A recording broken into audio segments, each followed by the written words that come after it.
Let's talk about Splatoon's S-tier creative world building. When it comes to video games, Splatoon is my go-to franchise for whenever I think of like the peak of super interesting, super cool, super fun world building. Which is crazy because Splatoon is not a very old series when you look at it in the grand scheme of things. I think just last year was its 10th anniversary. It's a series that's only about 11 years old at this point. You've got these long-running legendary franchises that have been around for forever, like Zelda, you got Mario, you got Sonic, Pokemon, just to name a few, right? Yet, just as much as I love all of those franchises, there's something about the way that Splatoon's world building has been so masterfully crafted, so just well done and creatively considered from like every angle, that to me, it really is in a league of its own. It's its own like special shining gem of a thing. And so right now, I kind of just wanted to gush about that and talk about how, for me, as an artist, as a creator, as a writer, it's one of those things that I really strive to try and match with the kind of stuff that I go forward and create, you know? It's a very inspiring franchise for me in so many ways. Okay, so there's this concept, right? This is what I personally call creative DNA. It's something that the Splatoon franchise has a very rich quality of. This is referring to the underlying core of ideas and themes that Splatoon is based around. Some of these themes are pretty obvious, they're on the surface, and some of them are, you know, noteworthy, but a little more low-key, but you'd be surprised about how much they contribute to the series' overall identity. So of course, right out the gate, Splatoon is this aquatic, marine-based world. Everything is ocean-themed and based on fish, with squids and octopuses being the main highlights that the series likes to show off. Keep that part of me saying likes to show off in your mind, actually. We're gonna swing back to that later. It's something that helps further my point even more in terms of like the world of Splatoon just being so vast and interesting to think about. By the way, as a quick aside, did you know, according to one of my recent college professors, there's no real right or wrong way to say octopus plural. Every version is technically correct by the standards of whatever language tried to pluralize it. The three main ways of saying octopus are octopi, octopuses, and octopodes, I think? Octopodes? Yeah, octopodes. All of them are technically correct. So if someone tries to pull up to you and go, actually, it's whatever, it doesn't matter. They're all fine, apparently. And throughout this, I'm gonna flip-flop between octopi and octopuses, probably. I don't know who's saying octopodes, but to each their own. Actually, no, it's not pronounced octopodes, it's octopodes. Okay. But yeah, the main draw of Splatoon are the Inklings and the Octolings, right? And they live in a world that is a warped reflection of our own. The world of Splatoon is like looking through a really cool funhouse mirror. It's our modern world, but casted under the filter of this oceanic lens. But when it comes to this world, it's not really only that which makes it special. The secrets of what makes it all tick lies within the ink. And I'm not just saying this to sound cool. So let me take you back to the beginning, like the very, very beginning. I'm talking as far back as the tofu blocks, back before Splatoon was even Splatoon. Originally, Nintendo had it as this prototype where these sort of tofu block looking things would just shoot out blobs onto the ground. And in concept, even though it wasn't pretty, it was definitely Splatoon. There's a very well documented GDC talk about this, where they go through the ins and outs of how Splatoon was initially made. Everything that came after was built on top of this initial core. So much so that when they got to the art and design stages of actually making this game into a game, they originally had these ideas to make the player characters into rabbits, but then asked themselves, why would rabbits be shooting around this random liquid? And then after a while, they said, okay, how about we make it marine based? What if it were like squids or something? They turned it into something more diegetic. And then from there, the domino effect happened and all the pieces came into place. It's really cool. Now, because there are certain things about Splatoon that are very Mario Sunshine, Nintendo also considered, of course, making it a Mario spin-off of some kind. Every time I think about that, I'm just like so happy that they decided to go in the direction that they did. I think by this point we've got enough Mario spin-offs, and considering that Splatoon is what it is, I think we got the better timeline for sure. But yeah, so at its very core, it's not necessarily the marine theme. It's really more so about the ink, but also, by extension, liquid. The aquatic life theme, the urban environment theme, these two stand neck and neck with this overall liquidy theme. I feel like sometimes those other two, they have this tendency to get the vast majority of the credit, when really they each spawned around that first one. Okay, so with all that said and done, with all that laid out, you see, Splatoon is like this incredible case study in creative synergy, and the Splatoon franchise is what you get when you have creators who really know what they're doing. Technically. Technically, if a creator is passionate enough and knowledgeable enough about a certain theme or idea, any kind of theme can serve as great creative DNA for a project. So this is me just going off the dome here, spitballing. Let's say you're making a story about magical girls, and each one of them is based off of like a specific fruit. That's your theme, right? Or on another hand, for another idea, let's say you're making a story about the weather, and each natural phenomena is based off of a different sky god. These are cool ideas. You can have a lot of fun with these, right? But without great creative application and skill on the part of the writer, these ideas could either flounder or they could fly high. And I dare say, some themes, some ideas that people like to approach just give you a little bit more to work with than others though. A skilled writer, creator, artist can work with basically nothing. Be the killer of a giant with like a butter knife if they're really good at what they do. But obviously, killing that giant would be much easier if you had a broadsword or a rocket launcher.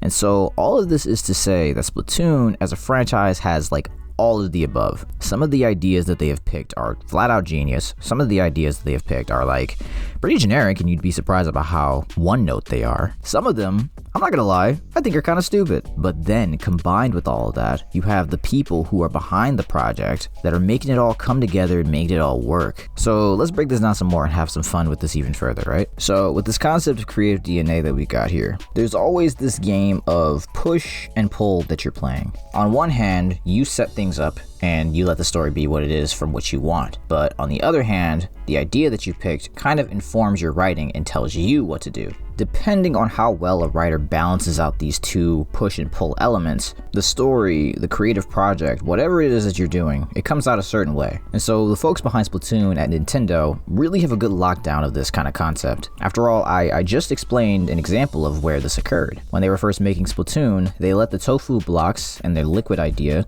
inform everything else that came after it. They didn't force this rabbit idea in there because they knew it inherently didn't make much sense. They let their idea tell them what to do, which is weirdly ironic because they're the ones who initially planted the seed of the idea. But then there's nothing through that initial seed that they planted that tells them that they need to go in an urban direction. That's something that they just wanted. Like, they didn't need to make it urban. They could have, if they wanted to, maybe taken it into like a fantasy direction. Can you imagine that timeline, a Splatoon universe where instead of the urban, slang-talking, modern, ultra-hip Inklings and Octolings, we got like a medieval setting and it's like got magic and stuff and everybody's like conjuring magic circles with ink or something? It's a pretty wild thought. But no, they had desires for something else themselves that came kind of just from them. And so then the urban idea, it told them, whispered even, it let them know that maybe they should go into a sci-fi direction. That fits. That's the next logical progression. So then that's where these different weapons come in, which I can't wait to gush about. I'll talk about that in a bit.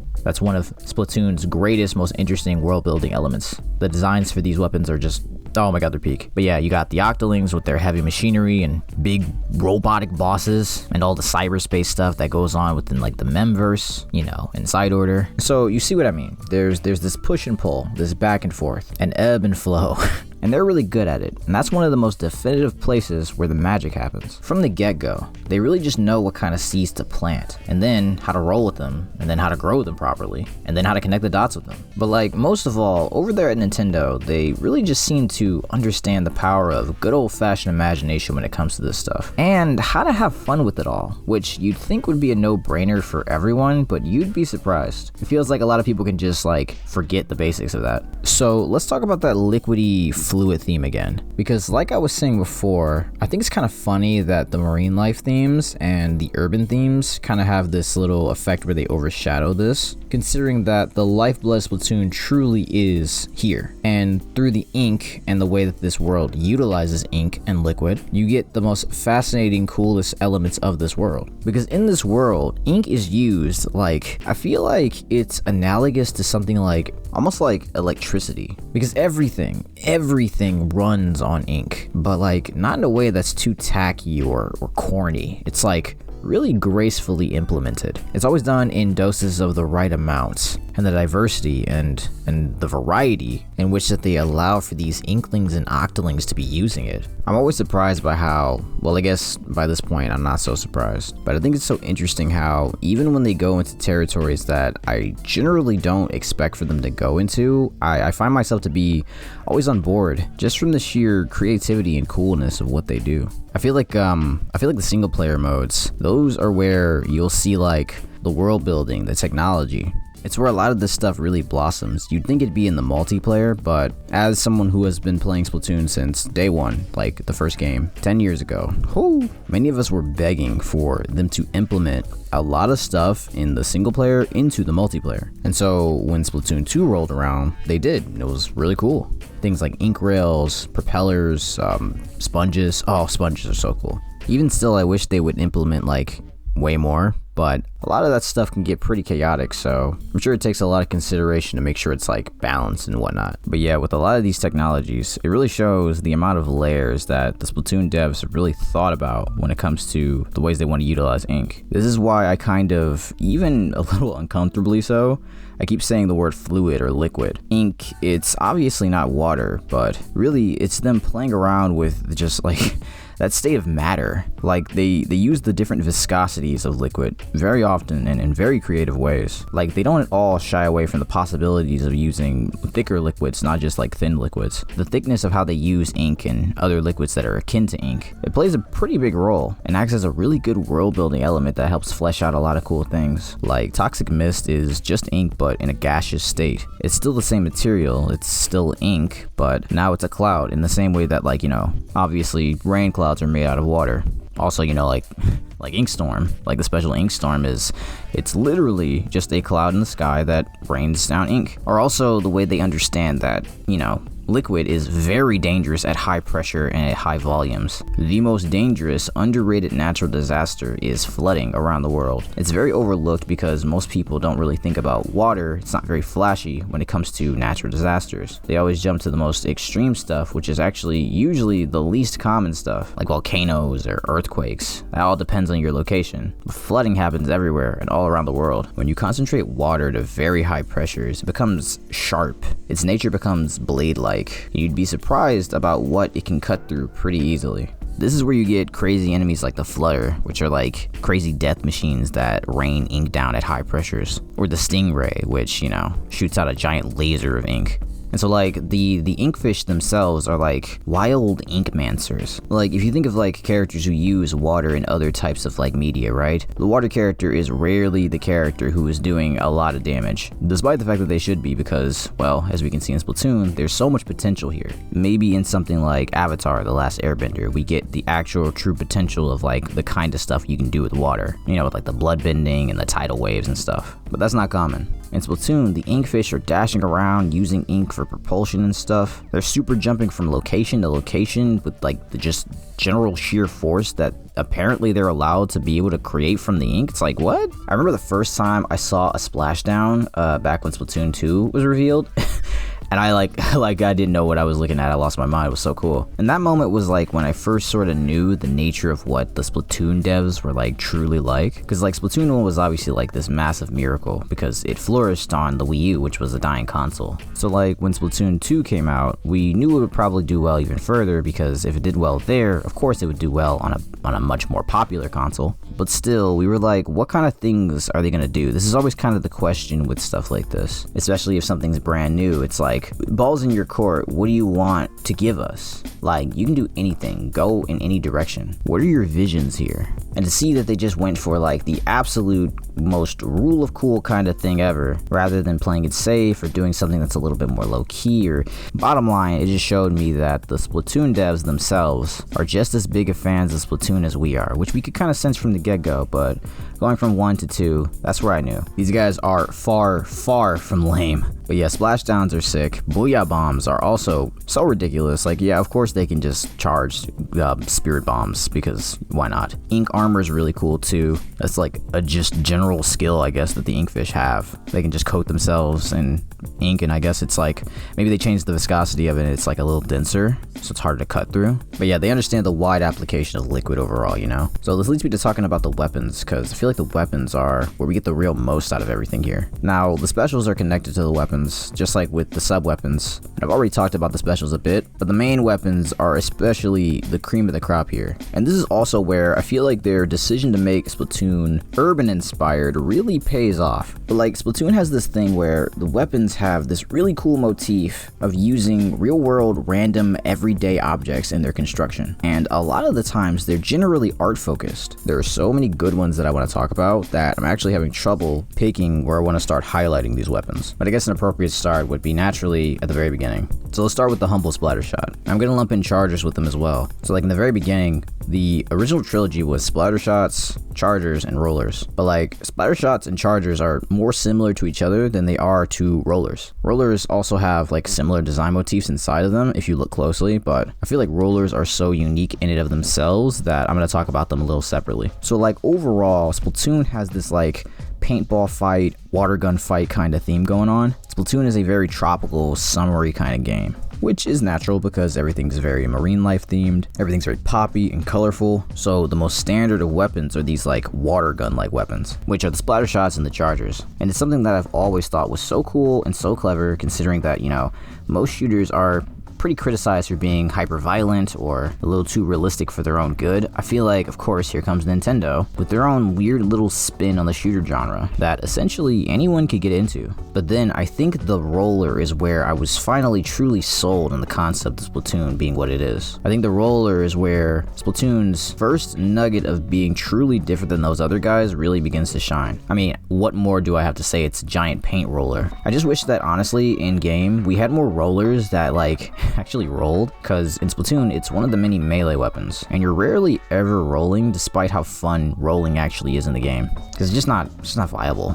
Most of the time you're flicking ink around or you're hitting people over the head with it. By the way, for a while, and I guess kinda still here and there, I mained Brush, Octobrush specifically, but now I main Splattershot Nova actually. Just a little quick fun fact about me. But yeah, it makes sense that they would use art utensils for the inspiration for a lot of these weapon designs, because of course the main ways we use ink and paint is mainly through art supplies. There's something just really interesting and satisfying about these scaled up over the top versions of these objects. Like the Aerospray is just an exaggerated aerosol spray gun, and the Splashomatic and the Sploosh-O-Matic, I think they're gel pens of some kind. They're like some type of gel marker that's been made into a gun. The Foil Flingza is based around one of those intricate mechanical fountain pens, and the Glooga Doolies are two hot glue guns that are turned into like actual guns. Some of my personal favorites in this sort of art focused item category, definitely the Ballpoint Splatling and the Snipe Rider. These two are like the perfect examples of what I love about Splatoon's weapon design. These are the kind of weapons that you're like daydreaming about in class when you're like doing little pen tricks and not at all listening to the teacher like you should be probably. They're so much fun idea wise and just filled with so much raw imagination. I love these two so much, even though funny enough I would never play them.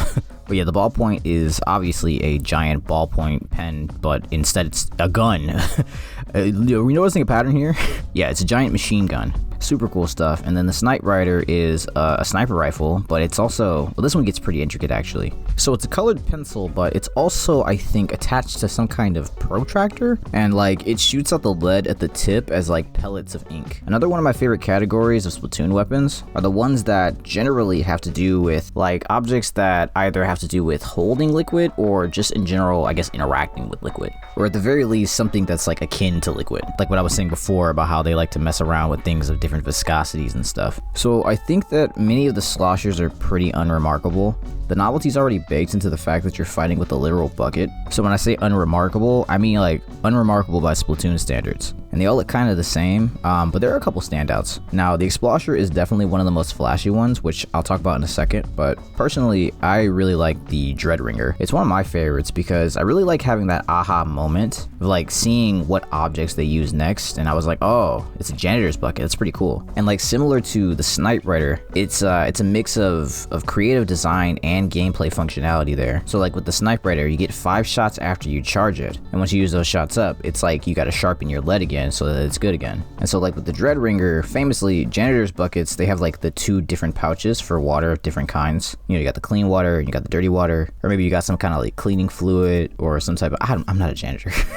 But functionally, you have like 2 different splashes or like lines of ink that come out of the slosher, whereas every other slosher generally gets 1, right? It kind of gives me an idea. I think it would be pretty interesting if we got a brush that was based on a mop. I think that would be very fitting. I'm not sure what its gimmick would be, but that'd definitely be something they would do. But yeah, the Explosher is a fan favorite. I've never really known exactly what it is, but when I looked it up, I learned it was a jet heater. I always thought it was like an oven of some kind or like a stovetop. Both the nozzle noses are like revolver pistols, but they're like mixed with a gardening hose, and like same thing it seems with the GooTuber. Then we got the Splatanas for the weebs out there. So Splatana Wiper is a windshield wiper, and Splatana Stamper is, I think it's one of those rolly stampy thingies. Very descriptive I know. I don't know what to call it. Give me a sec. So I checked the wiki, and apparently it's based on a wheeled date stamp. I've definitely seen these before, but I think that's the first time I've ever said this thing's name out loud.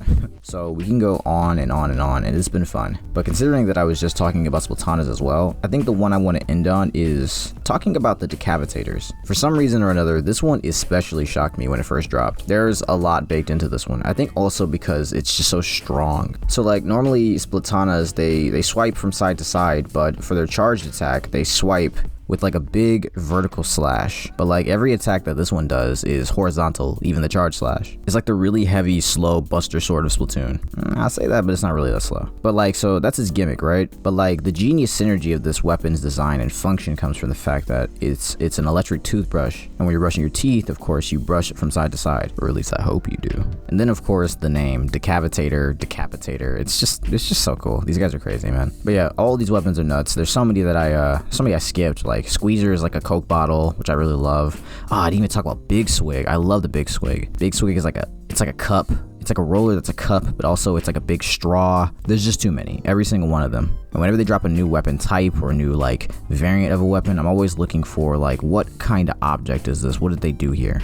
They just have so many incredible ideas. They're just such incredible world builders, and I feel like the weapons are where they showcase that the most. And I feel like in Splatoon Raiders, when that drops, that'll show even more of this sort of weird makeshift side of the way that the Inkfish kind of like design and just slap together these weapons. But yeah, so to end this little chit chat, I've come up with a sort of analogy that relates back to what I was saying about creative DNA in general, right? With a lot of this, I feel like you can use some pretty interesting analogies in regards to food. The basic general ideas and themes that you have, those are like your main ingredients. They're like your raw, most fundamental ingredients. Your chicken, your broccoli, your rice, or whatever you want to use. But what you do with them, how you cook them, how you season them, that's analogous to how you develop those ideas and put them on the paper and make them into something more. And so it's like, you usually don't add sugar to like broccoli or something, you know?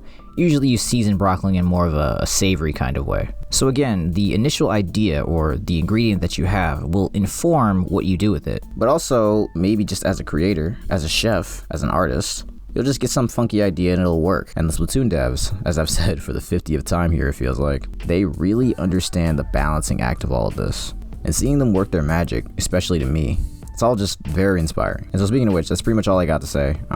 If you got this video in a playlist and you're listening to it, make sure you got that next video ready or something, because it's about to end. Stay inspired, stay inspirational.